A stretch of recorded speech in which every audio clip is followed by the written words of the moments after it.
नमस्कार दोस्तों, आज की वीडियो में आपका स्वागत है। दोस्तों, आज मैं लेके आई हूँ संधि। जी हाँ, संधि एक महत्वपूर्ण टॉपिक है जिसे काफ़ी मुश्किल समझा जाता है, लेकिन आज हम देखेंगे इसको बहुत ही आसान तरीके से किस तरह से पहचान सकते हैं। जी हाँ, संधि को एक ऐसी ट्रिक बनाने की मैंने कोशिश की है जिसे जानकर आप आसानी से समझ पाएंगे कि इस शब्द में संधि का कौन सा भेद है। जी हाँ, चलिए शुरू करते हैं। संधि 3 प्रकार की होती हैं: स्वर संधि, व्यंजन संधि और विसर्ग संधि। स्वर संधि के भी 5 प्रकार होते हैं। पहले देखते हैं दिक् संधि। दिक् संधि में हमें सिर्फ क्या पहचानना है? 3 ही स्वर देखने हैं, आ, बड़ी ई और बड़ा ऊ। शब्द के बीच में जहाँ आपको ये तीनों स्वर दिखाई दे जाए, समझ लो वहाँ कौन सा भेद है? दिक् संधि। जैसे एग्जाम्पल देखें: भावार्थ, परमार्थ, छात्रावास, विद्यालय, महाशय, आ। ठीक है। इसी तरह से मुनीश, कपीश, नजदीश, रजनीश, हरीश। आगे देखिए सुक्ति, भानुदय, लघुत्तर, बधुत्सव। कहने का अर्थ यह है जहां भी आपको आ, बड़ी ई, बड़ा ऊ दिखाई दे, आप समझ लें कि वहां दीर्घ संधि है। आगे चलते हैं गुण। गुण संधि की पहचान क्या है? आपको मिलेगी ए की मात्रा और ओ की मात्रा। देखो, स्वेच्छा, दिनेश, नरेश, महेश, लंकेश, चंद्रोदय, महोत्सव, विरोध। इस तरह से जितने भी एग्जाम्पल आप देखें, ए और ओ की मात्रा दिखाई दे, समझ जाओ वहां पर गुण संधि है। इसके साथ ही देखो, जब इसमें री का स्वर के साथ मेल होता है तो अर बन जाता है। तो आपको यहाँ अर भी देखना है इसी में। जैसे महर्षि, देखो पीछे लगा हुआ है महर्षि, सप्तर्षि, राजर्षि, ब्रह्मर्षि। जहां पर लास्ट में आपको ऊपर लगा हुआ मिले रे, शेष षटकोण, तो पहचान जाओ गुण संधि है। तो गुण संधि की क्या पहचान हो गई? ए, ओ और अर। ठीक है। उसके बाद आती है वृद्धि संधि। बहुत आसान है ये। वृद्धि संधि में आप देख पाएंगे आई की मात्रा और औ की मात्रा, या और भी आसान शब्दों में कहें, जहां भी आपको 2 मात्रा दिखाई दे, आई, औ, आंख बंद करके समझ जाओ वहां पे कौन सी है? वृद्धि संधि। ठीक है। तो क्या पहचान है? 2 मात्राएं देख लो, वृद्धि संधि। उसके बाद आपका आता है यण संधि। यण संधि में देखें, हमें क्या देखना है? यह और वह। शब्द के बीच में यह और वह देखना है यण संधि के अंतर्गत।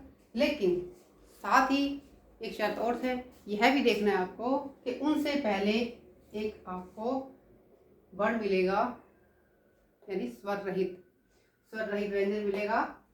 ये इसके साथ जरूर होना चाहिए। ये नहीं कि सिर्फ या वह देखेंगे। देखो, यद्यपि या से पहले द हलंत लगा है तो इसका अर्थ है वह स्वर रहित व्यंजन है।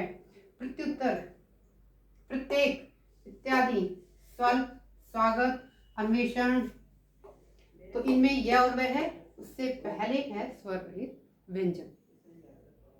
इसके बाद इसमें री का जो मेल होता है वो रे बन जाता है। तो जहां भी आपको शब्द के बीच में त्र, देखो त्र दिखाई दे, समझ जाओ यण संधि का उदाहरण है। पित्राज्ञा, मात्राज्ञा, मात्रापदेश, पित्रापुदेश। तो यण संधि की क्या पहचान है? यह और वह, उससे पहले आधा व्यंजन, स्वर रहित और त्रय। बस ये 3 पहचान आपको याद रखनी है। इसके बाद आखिरी 5वां है अयादि संधि। इसमें भी हमें यह और वह ढूंढना है। अब आप सोचोगे दोनों की एक जैसी पहचान कैसे हो सकती है, यह और वह?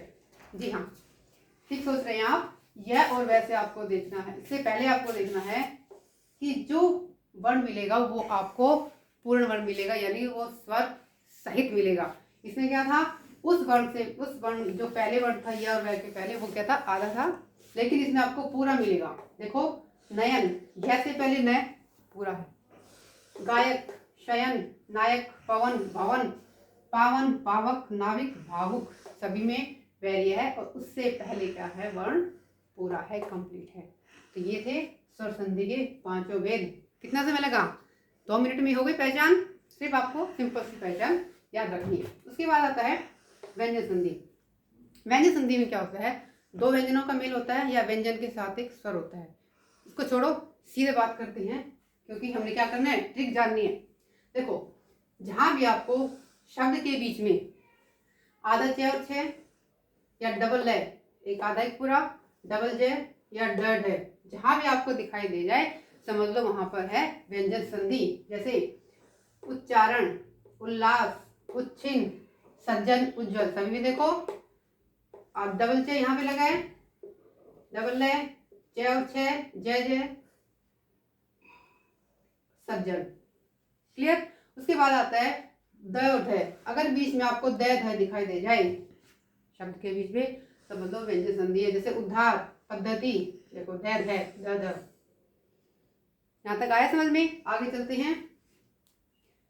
हमारे हिंदी वर्णमाला में होते हैं 5 वर्ग। 5 वर्गों का पंचम अक्षर होता है अंग, अणे, अणे, न, में।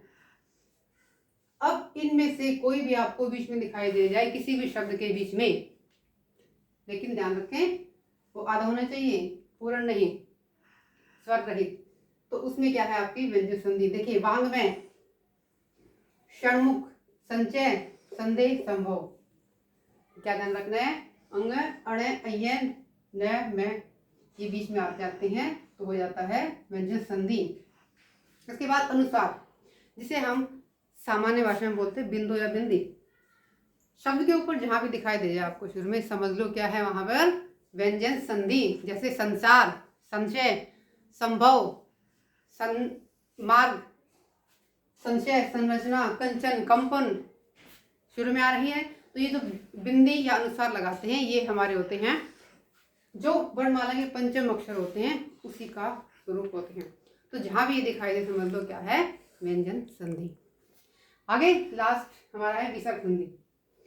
जहां तक मैंने अध्ययन किया है अपने हिसाब से मैं बता रही हूँ आपको, इसमें ये बिल्कुल आसान है। इसमें हमें क्या देखना है, सिर्फ 2 शब्द आपको मिलेंगे, क्लियर दिखाई देंगे, बिल्कुल पूर्ण शब्द दिखाई देंगे, या फिर एक शब्द होगा या फिर एक उपसर्ग।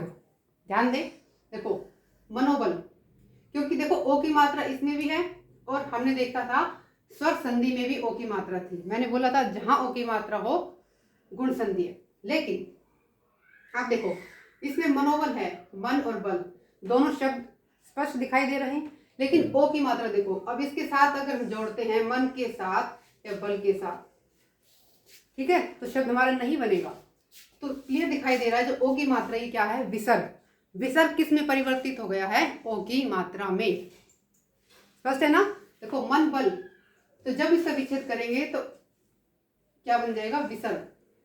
ओ का क्या बन जाएगा, विसर्ग। और विसर्ग कैसे लगाते हैं, 2 बिंदी इस तरह से लगा देते हैं। इसी तरह देखो तपोबल, तप और बल, तो ओ यहाँ क्या है, विसर्ग का परिवर्तित रूप स्पष्ट दिखाई देगा, जो कि आपको इसमें नहीं दिखाई देगा गुण संधि का जो हमारा उदाहरण था। देखो जैसे महोत्सव, ठीक है, मैंने कहा था ओ की मात्रा देखी, मह और ओ, उसको ऐसे की ऐसे रखो, आधा तय, क्या शब्द बना, कुछ नहीं बना ना, उसमें स्पष्ट दिखाई देगा आपको किसमें, विसर्ग संधि में।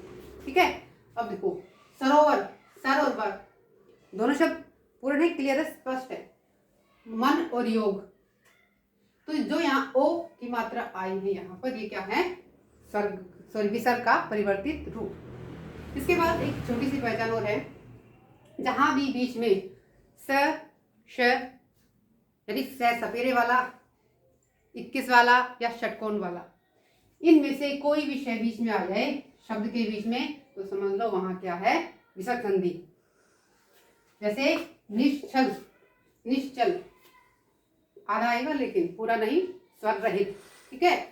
एक पहचान और भी देख सकते हैं हम, देखो मैंने बोला था एक शब्द होगा या फिर उपसर्ग होगा, सिंपल सी। अगर आपको ऐसे ना समझ में आए, ऐसे तो पता चल जाएगा स, श, श, तीनों श में से कोई भी हो, बीच में आधा स्वर रहित। देखो छल पूरा शब्द है, ठीक है, और नी कहाँ, नी इसमें क्या है, उपसर्ग। नी उपसर्ग हो गया है, छल शब्द हो गया है, तो ये क्या है, विसर्ग का परिवर्तित रूप। इस तरह से भी आप देख सकते हो। तो ये तो है ही पहचान कि शय, श तीनों में से कोई भी आ जाए।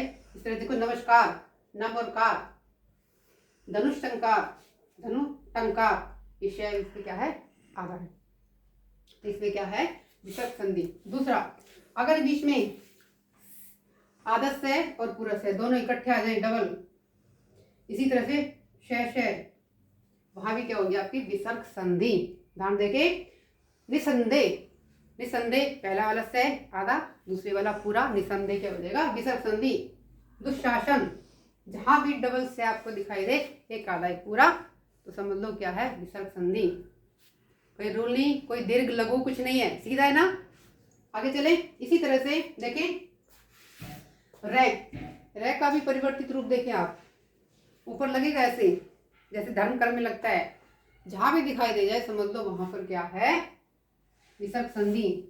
निर्धन, निर्मूल, दुर्गुण, दुर्लभ, दुर्गुण, ठीक है, ये सभी किस में आएंगे, विसर्ग संधि में। आप इस तरह से देख सकते हो, धन पूरा शब्द है, नी क्या है, उपसर्ग।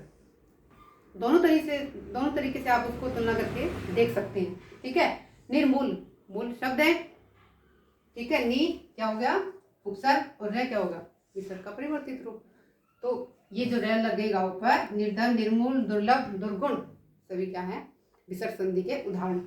इसके बाद लास्ट है, अगर शब्द देखो, पीछे शब्द देखो, पीछे के शब्दांश में रे से पहले अगर ई की मात्रा है, ध्यान से सुने, रे से पहले ई की मात्रा है तो वहां भी आप समझ लो विसर्ग संधि है। जैसे नीरस, नीरस, शब्दांश का पीछे वाला अंश क्या है, रस, रे से पहले क्या है, नी, नी में कौन सी मात्रा लगी है, ई की, ठीक है, तो यहां हो जाएगा नीरस विसर्ग संधि का उदाहरण। इस तरह से नीरज, नीरव, ये सभी है हमारे विसर्ग संधि के उदाहरण। तो दोस्तों, मेरी कोशिश, मुझे लगता है आप 100% समझ पाए होंगे और अपने बहन भाइयों को, अपने मित्रों को आसानी से समझा सकते हैं, ये मुझे पूरा विश्वास है।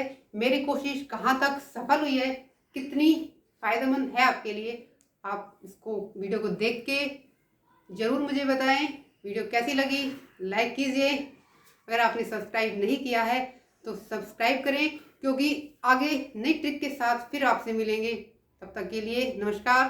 वीडियो देखने के लिए थैंक यू सो मच।